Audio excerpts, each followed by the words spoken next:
Assalamualaikum warahmatullahi wabarakatuh. Selamat sore Dewan Juri yang terhormat dan teman-teman yang saya banggakan. Izinkan saya untuk memperkenalkan diri terlebih dahulu. Perkenalkan, nama saya Almira Farah Amelia yang merupakan representatif dari SMA Negeri 1 Parabahan. Saya di sini selaku pembicara satu pada tim pemerintah yang bertugas untuk memaparkan latar belakang, definisi, kata kunci, serta argumen dari perspektif saya yang menyatakan setuju pada mosi yang kita perdebatkan hari ini terkait sebagai aktivis lingkungan. Dewan ini akan melakukan sabotase dan boykot terhadap korporasi yang melakukan perusakan lingkungan.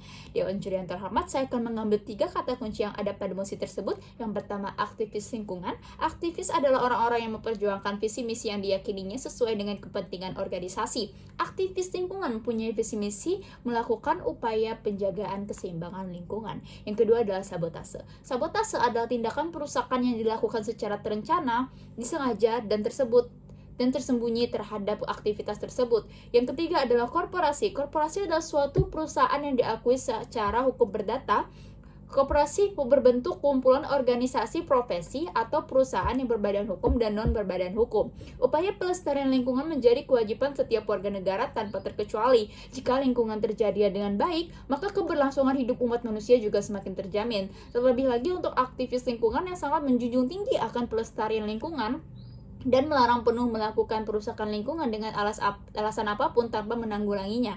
Dalam Undang-Undang Republik Indonesia Nomor 32 Tahun 2009 tentang perlindungan dan pengelolaan lingkungan hidup, dijelaskan bahwa perusakan lingkungan hidup adalah tindakan orang yang menimbulkan perubahan langsung atau tidak langsung terhadap sifat fisik, kimia, dan hayati lingkungan hidup sehingga melampaui kriteria baku kerusakan lingkungan hidup.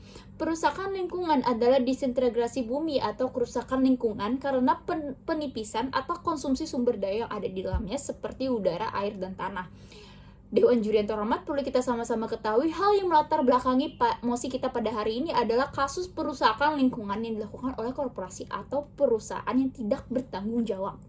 Kementerian Lingkungan Hidup dan Kehutanan menyatakan telah menggugat 29 perusahaan karena diduga mencemari dan merusak lingkungan.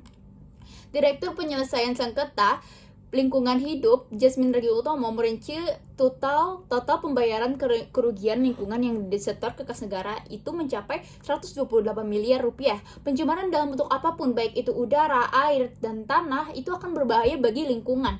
Polusi udara mencemari udara yang kita hirup dan menyebabkan masalah kesehatan. Pencemaran air menurunkan kualitas air yang kita gunakan untuk keperluan minum.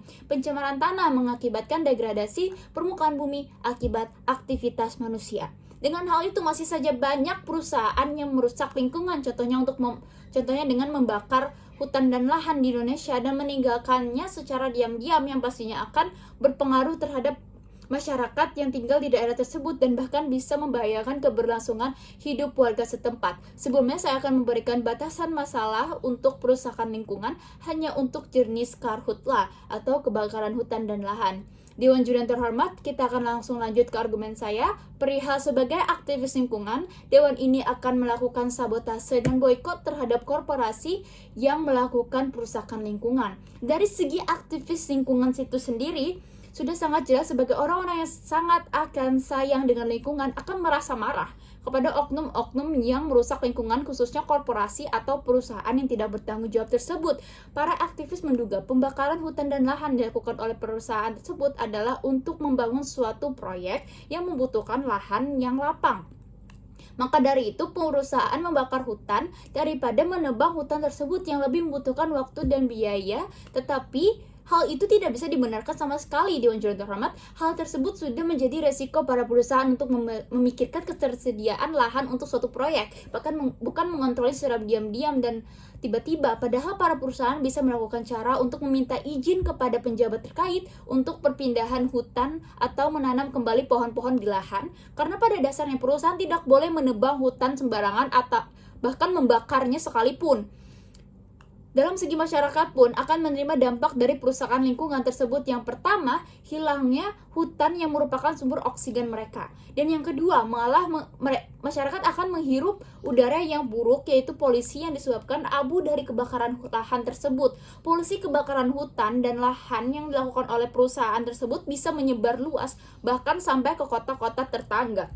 Maka dari itu, sebagai aktivis lingkungan harus memberikan hukuman, sabotase, boykot, kepada perusahaan-perusahaan yang tidak bertanggung jawab tersebut dikarenakan merugikan masyarakat sekitar karena kualitas udara yang dihirup mereka menyebabkan bahaya, kebayaan, keberlangsungan hidup warga setempat. Dewan Juri yang terhormat, untuk itu saya menyatakan setuju pada mosi tersebut bahwa sebagai aktivis lingkungan, Dewan ini akan melakukan sabotase dan boikot terhadap korporasi yang melakukan perusakan lingkungan. Karena argumen-argumen yang saya sampaikan sebelumnya, sekian yang saya sampaikan. Selamat sore, terima kasih. Wassalamualaikum warahmatullahi wabarakatuh.